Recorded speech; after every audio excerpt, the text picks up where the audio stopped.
আপনাকে আমাকে জোহরের নামাজ জামাত আদায় করিয়া তারপরে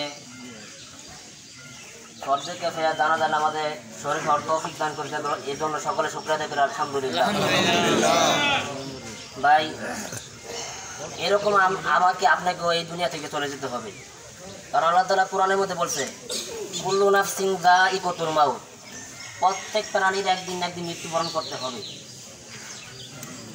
কিন্তু কেউ আগে যাবে কেউ পরে যাবে, কিন্তু মৃত্যুবরণ সকলেরই একবার না একবার কি করতে হবে। তার সাথে আপনাদের অনেক চলাফেরা হয়েছে, একসাথে করছেন, কিন্তু এখন দেখেন সে আপনাদের মাঝে নাই। এমন একদিন হবে আমি ওই দুনিয়া থেকে কি চলে যাব, কারণ দুনিয়াটা হলো ক্ষণস্থায়ী, দুনিয়াটা কি ক্ষণস্থায়ী।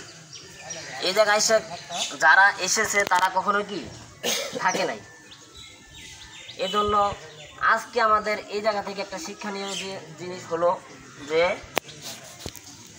আজকে যে চলে যেতেছে সে আজকে কি খালি হাতে যেতেছে, তার টাকা পয়সা ধন দৌলত কোনো কিছু কি তার সাথে কি কবরে কি যাবে না। জুলকারনাইন একটা বড় বাদশার ঘটনা শুনছেন, সে যখন মারা যায় তখন মারা যাওয়ার আগে